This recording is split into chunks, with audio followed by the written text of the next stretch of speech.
E aí pessoal, tudo bem? Eu estou fazendo esse vídeo aqui porque muitas pessoas me perguntam, não só alunos do início do curso, mas também alunos do final do curso de Direito e também advogados, por que não? Em virtude do direito ser uma ciência dinâmica, sempre se produzindo, não é estático. Então a gente tem que sempre estudar, sempre tem que ler jurisprudência, sempre tem que ler doutrina. Em resumo, em síntese, nós devemos nos atualizar junto ao ordenamento jurídico. E eu vou recomendar aqui algumas obras que eu acho de grande relevância para o estudo do direito, principalmente no começo do curso. Eu peço perdão já aos que eu não citar aqui, porque eu fiz uma lista relativamente rápida e posso eventualmente ter esquecido alguma coisa, mas em todo caso, o que está aqui eu tenho certeza que vai te ajudar e só o que está aqui já é muito livro. Mas uma coisa, óbvio que eu não vou indicar nenhum livro que eu não tenha lido. Então, tenha certeza de que eu li o livro, estou recomendando com uma certa propriedade. Estou dando minha opinião. O primeiro livro da lista é A Teoria Pura do Direito de Hans Kelsen. Claro que eu sou suspeito para falar porque eu adoro Kelsen, mas é um livro muito importante, vai te dar uma base muito grande. Cuidado com traduções. Compre a tradução indicada, tá lá na primeira aula do curso do Kelsen que eu fiz da Teoria Pura do Direito, tem lá a edição, não me lembro agora de cabeça qual é.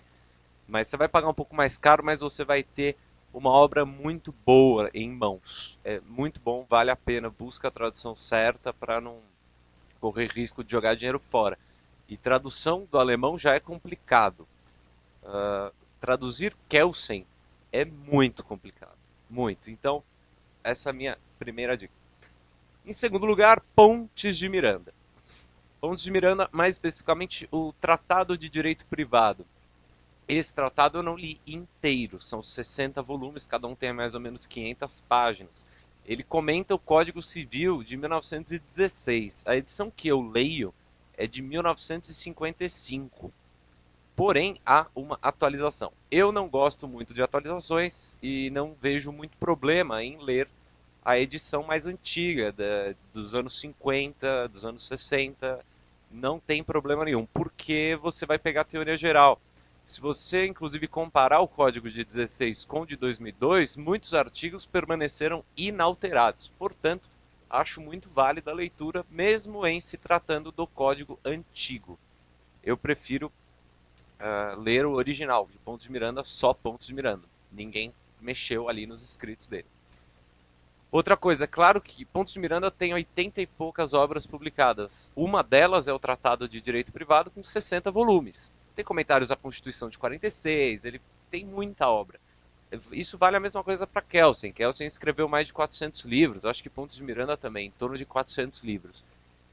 E você pode ler qualquer coisa dele, do seu interesse, vale muito a pena. Recomendação para Pontos de Miranda: estude um pouco de latim antes de ler, porque, principalmente no Tratado de Direito Privado, ele usa muito o latim. E nos anos 50 estudava-se latim na escola, então ele parte do pressuposto que você estudou pelo menos um pouco de latim na escola e vai saber uma declinação básica de latim: nominativo, genitivo, ablativo, dativo, acusativo, vocativo. São as 6. E estuda um pouco de latim e um pouco de alemão também. Ele gostava muito do direito alemão, o Pontes.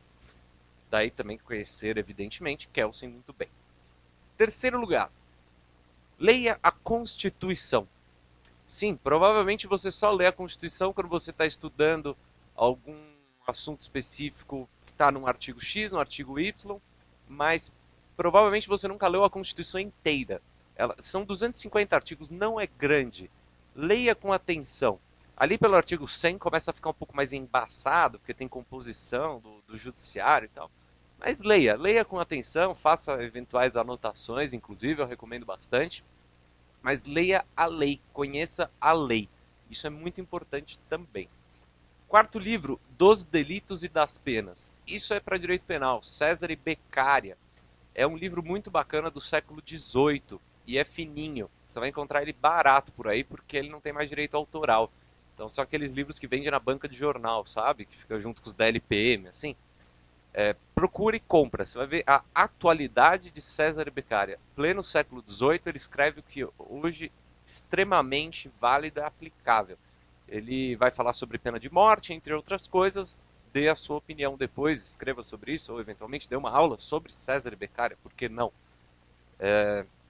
Quinto lugar, a ordem aqui é porque foi o que me veio à cabeça, tá? Não é uma... Tudo bem, talvez com Kelsen e Ponce de Miranda eu ache mais importante. Mas depois, a partir de agora, assim, não tem muita... Não tem a relevância, tá? Não é uma ordem por importância. Quinto, é Jean-Jacques Rousseau, O Contrato Social. Leiam O Contrato Social. Também tem um outro livro dele muito bom, que é Origem sobre os Fundamentos da Desigualdade entre os Homens. Esses dois livrinhos são bem legais. Tem uma edição, não me lembro agora qual que é a editora, que já vem os dois juntos. Se puder ler em francês, melhor. Se não souber francês, estuda francês e lê em francês. Ou se não quiser estudar francês, lê em português mesmo. Cuidado também com a tradução. Mesmo sendo francês uma língua relativamente mais fácil de ser traduzida do que o alemão, também é necessário prestar atenção. Não vai comprar esses LPM da vida que muitas vezes tem coisa que tá feia, é erro grave. E vamos lá, sexto. Eu fiz uma observação aqui. Pessoal, na faculdade de Direito falam muito sobre a obra do Thomas Hobbes, o Leviatã, e também falam sobre o Espírito das Leis do Montesquieu. Eu acho que são obras muito grandes e densas. Talvez para um início de curso seja mais complicado encarar um Leviatã. Porém, eu acho válido ler alguns trechos. Então, se você está interessado e fala, não está tendo muito tempo de ler a obra inteira, leia trechos. Separe trechos do Espírito das Leis, trechos do Leviatã, e leia aquilo que é pertinente ao que você está estudando, bem específico. É bem legal. Conversar com Thomas Hobbes, olha que oportunidade. Sexto, qualquer coisa de Clovis Bevilacqua ou Washington de Barros Monteiro. Recomendo isto. Também na esteira daqueles autores mais antigos, classicões, tipo Pontes de Miranda. Por que eu estou recomendando Clovis Bevilacqua, o pai do Código Civil de 16? Porque ele é muito bom e para a parte geral você vai utilizar isso no direito como um todo. Você não depende é aquela questão que eu falei no começo do vídeo. Não se apegue muito ao Código Civil em vigor. Está em constante transformação. O Código Civil que você comprou em 2014, hoje em dia, se você quiser atualizado, o de 2014 ele não está atualizado. Você vai precisar comprar um 16. Então, compra o antigo mesmo, que é legal. Sétimo, exposição de motivos de leis em geral. Código Civil é lei, salvo engano, 10.406 de 2002. A lei, ela tem uma exposição de motivos, ela tem uma justificativa para ser criada. Pegue o seu vademecum e leia, por exemplo, que é um texto muito legal, a exposição de motivos da reforma do Código Penal. Salvo o melhor juízo de 1984, essa reforma. Reformou o Código de 1940, elaborado num período ditatorial do Estado Novo. Lembrando que Getúlio entra em 37 com o Estado Novo, vai sair só em 45. Tudo bem, ele veio antes, ele veio em 30. Bom, o vídeo não é para falar de Getúlio, senão eu perco. Exposição de motivos. Leia exposição de motivos de lei. Oitavo, trilogia tebana. Trilogia tebana, Édipo Rei. Leia. Se você não quiser ler os 3 livros, eu leria o terceiro, que é Antígona. Mais especificamente, se você não quiser ler Antígona inteiro, também não tem problema. Leia o diálogo entre Hemon e Creonte, mais para o final de Antígona. Não é um livro grande, é uma leitura bem agradável, mas se não quiser, não puder, tudo bem, faz parte. Da mesma época, um pouquinho depois, Apologia de Sócrates. Muito bom. Sócrates, lendo a Apologia de Sócrates, você terá a oportunidade de ler a suposta defesa de Sócrates quando da sua expulsão. Porque, teoricamente, ele estava incentivando o culto a deuses e não sei o que. Na verdade, Sócrates sim existiu, porque não há indícios muito concretos da existência de Sócrates. Ele era um cara um pouco chato, ele perguntava tudo, essa era a ideia. Assista o filme Sócrates, do Rossellini, diretor italiano, muito legal, conta a vida dele. É um apologia de Sócrates em filme. Mas leia o livro também, pô, tem 100 páginas, é pequenininho. Leia, numa tarde você lê isso aí, vale muito a pena. Vamos lá. Nono lugar, Foucault, se puder ler em francês, leia em francês. Se não, em português, aquela da capa azul, que eu não me lembro a editora agora, mas tem várias obras de Foucault traduzidas por essa editora. Procura que é a que mais tem, e é muito boa. Vigiar e Punir. Você pode ler outras coisas de Foucault? Pode, mas eu acho interessante começar por Vigiar e Punir, porque ele te dá uma base da nossa sociedade atual. O nosso ordenamento jurídico ele tem como base um positivismo do século XIX, muito importante, muito presente hoje, inclusive. E o Foucault faz a análise da França, mas no Brasil a gente herdou muita coisa da França. Muitos artigos, inclusive de Código Civil, foram quase copiados. Mas o Vigiar e Punir vai te dar uma noção do. Dá um outro olhar para a sociedade, é muito interessante. Pode ser um pouco cansativo. Foucault tem uns parágrafos lá de 2, 3 páginas, mas lê com calma, paciência, atenção, anota, você vai conseguir. Começa lá com o caso Damián, o cara sendo puxado por umas carroças no meio da praça, um cavalo com cada braço e outro um cavalo em cada perna. Aí puxa o cara inteiro lá. É o começo, começo do livro. É, vamos lá. Direito Internacional, eu recomendo Rezec. 11º lugar, Aristóteles, Ética a Nicômaco. Ética a Nicômaco. Nicômaco era pai de Aristóteles, era um médico importante, inclusive.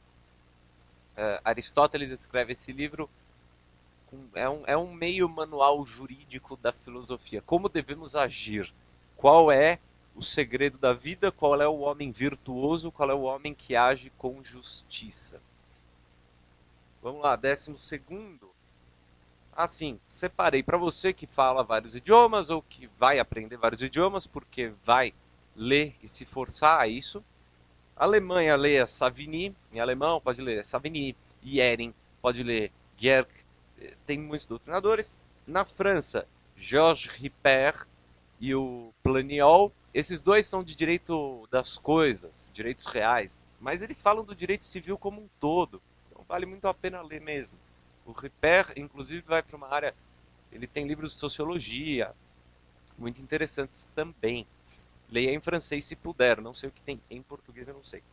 E italianos, direito italiano, Enrico Liebman, Francesco Carnelucci e qual que eu anotei? Chiovenda, processualista civil, muito, muito bom.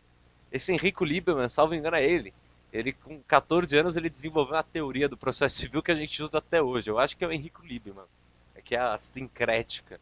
Dá uma pesquisada, eu preciso pesquisar isso para confirmar, mas eu acho que ele com 13 ou 14 anos fez essa teoria. O cara já tinha escrito um livro com essa idade. Sensacional. 13º lugar, Kant. Se puder ler em alemão, melhor, mas Kant é impossível. Kant já é embaçado em português, em alemão é pior ainda. Princípios metafísicos da doutrina do direito, para começar, Kant. Depois pode ir para a Crítica da Razão Pura, a Crítica da Razão Prática, aquelas obras clássicas de Kant. Kant tem uma curiosidade na vida dele que ele andava, ele tinha uma caminhada diária que ele não atrasava nunca. E reza a lenda que o único dia que ele atrasou foi o dia que ele recebeu a notícia que estava tendo a Revolução Francesa ao lado. Porque Kant morava em o que hoje é Kaliningrado. Dizem que quando ele recebeu essa notícia ele atrasou para a caminhada dele vespertina. E Kant também teve uma produção tardia, diferente de Enrico Liebman, ou mesmo Pontes de Miranda, que com 17 anos já tinha publicado o livro. Kant escreve seu primeiro livro depois de mais de 40 anos de cátedra. Acho que ele tinha 50 e tantos anos. Ele era muito detalhista, então acho que isso acabou atormentando um pouco ele. Metaphysica der Sitten, Metafísica dos Costumes. Ele vai falar de direito também lá. Inclusive, Pontes de Miranda cita Kant quando vai falar de posse. Então, não sou só eu que estou falando para ler Kant. Veja, Pontes de Miranda também falava. E, entre outras coisas, gente, aí é muito pontual. Quando você for estudar direito constitucional, eu gosto de Gilmar Mendes. Você pode não gostar, mas tem muita gente boa por aí. E outra coisa legal, última recomendação, prometo já parar por aqui. senão fica muito cansativo. Procure casos que eu falo precedentes, casos interessantes. O professor Michael Sandel, não sei se vocês conhecem, ele tem um cursinho bem legal sobre justiça que tem no YouTube, tem legenda. Você nem precisa falar inglês para ver esse curso. E também tem o livro, porque eu não sei se ele fez o curso e depois o livro e depois o curso baseado, mas ele, para cada capítulo, ele dá um caso diferente. Um dos casos que ele passa no curso é o caso Dudley and Stephens. Dudley and Stephens.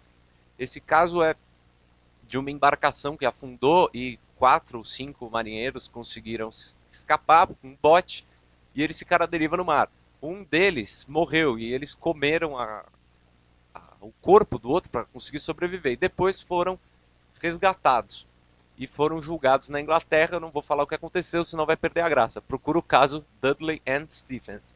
E também tem um outro interessante, é o caso dos exploradores de caverna, para você ler. Livrinho pequeno e bom. Era esse meu recado. Leia, estude sempre. Continue estudando sempre, lendo. Qualquer coisa, a recomendação que eu falei da editora aí, pessoal. Se você não conseguir achar alguma coisa ou quiser confirmar, fala, pô, achei o livro tal. Manda para mim um comentário aqui, ou um e-mail, enfim, pode entrar em contato, que aí eu confirmo para você se é a que eu tenho, se é a que eu li, mas gostei. Obrigado pela atenção, se você veio até aqui, até o próximo vídeo. Abraço.